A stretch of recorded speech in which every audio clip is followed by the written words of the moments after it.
بسم الله الرحمن الرحيم إن الحمد لله والصلاة والسلام على رسول الله. To proceed, brothers and sisters and friends and everybody else, I greet you with the warmest Islamic greetings of peace. Assalamu alaikum wa rahmatullahi wa barakatuhu. Which basically means, may the peace and blessings of God be upon you all.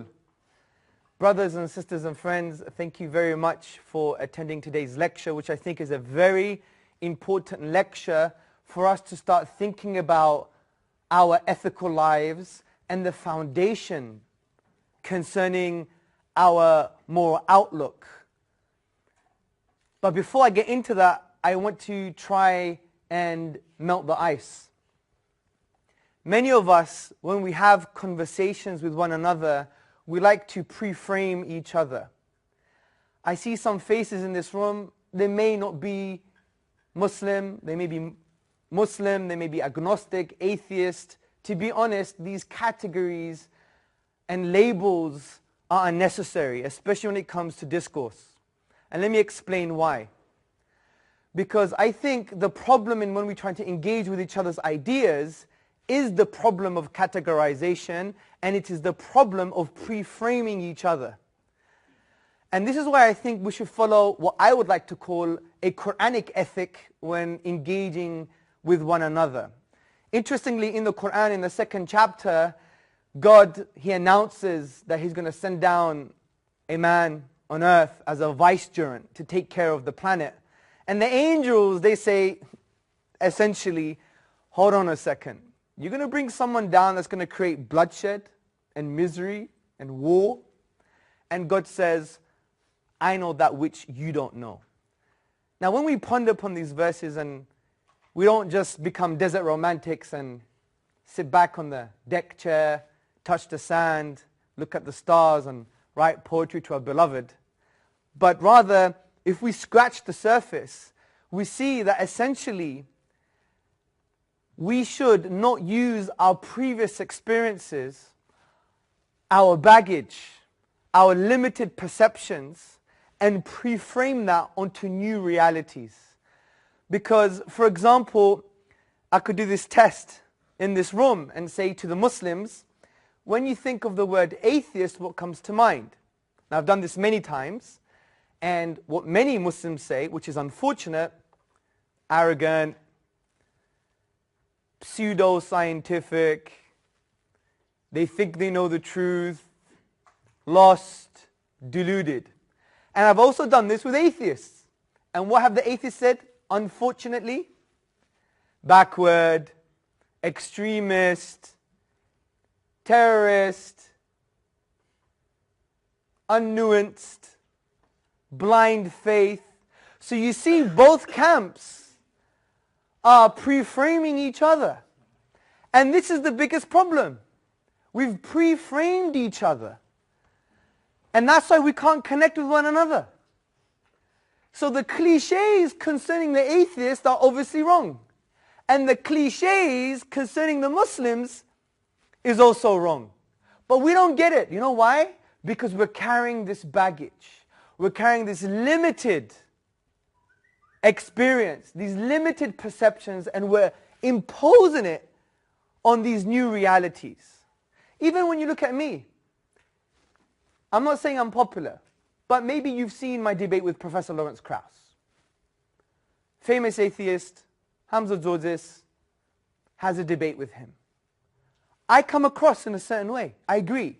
At times I come across arrogant, at times humble, at other times a little bit confused. There's a whole myriad of emotional dispositions coming out. So I don't blame you if that's the only thing you saw and you came to this room and said, right, I'm going to get this guy.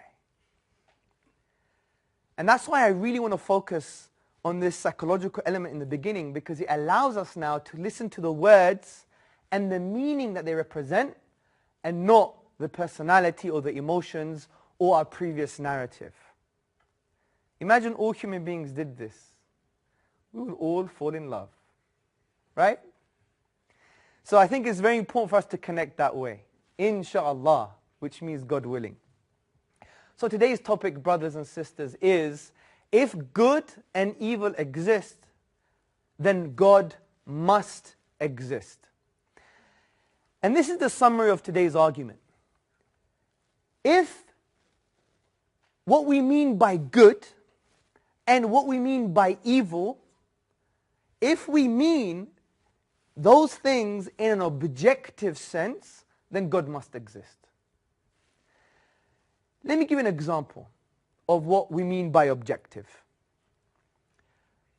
Imagine I had my 6-year-old son here, Zachariah, and all of a sudden, I pulled out my AK-47 and I shot him in the head.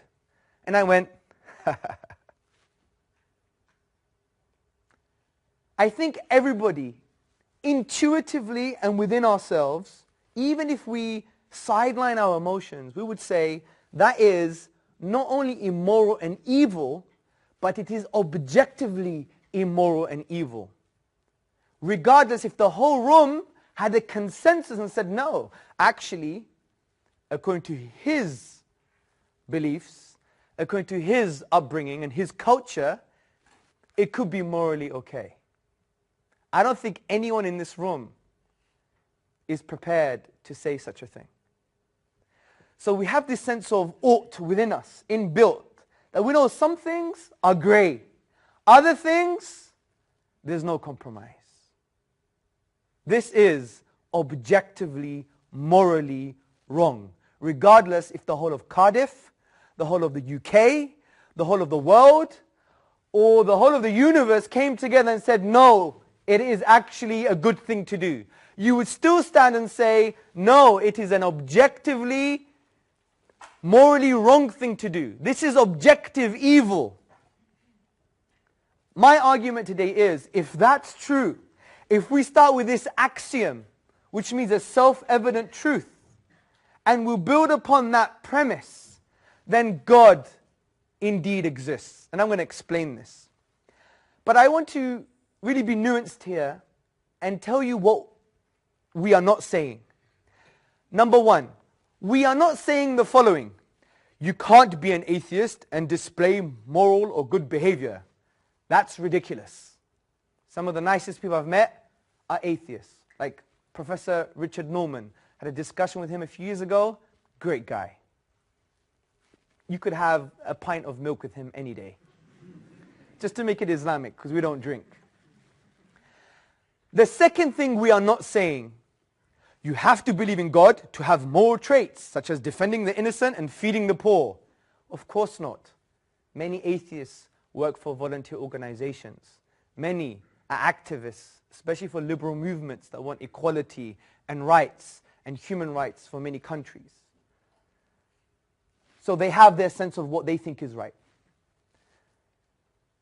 Number three, we are not saying just by being a believer, you will have good behavior. You know this, Muslims, right? It's in our families, in our homes. We have issues. We're human beings. Nobody's perfect. So we're not saying these things in this argument. This is what we are saying.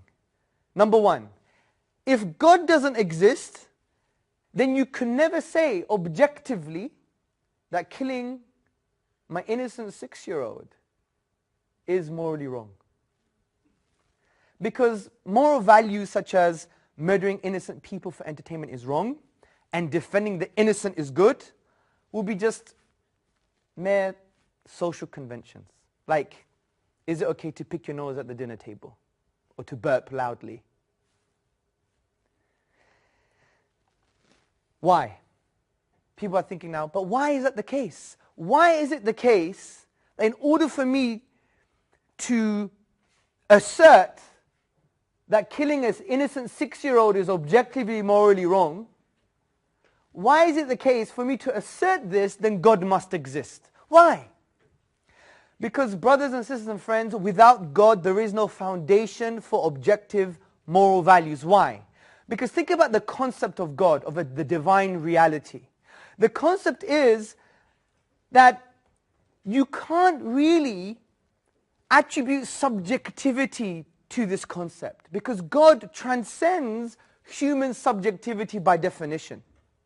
He is the only kind of conceptual anchor point that transcends human relative and subjective perspectives. Now you may think, but there are other possible foundations for morality, and in moral philosophy this is called moral ontology. You don't have to know that term, but just to spice up the language a bit, it's moral ontology, the foundations, the grounding for our moral outlook. Now you may think there are other possible sources for morality. Number one, biology. Number two, social pressure. Number three, social realism. And we're going to discuss what these mean. Sorry, moral realism. And we're going to discuss what these mean.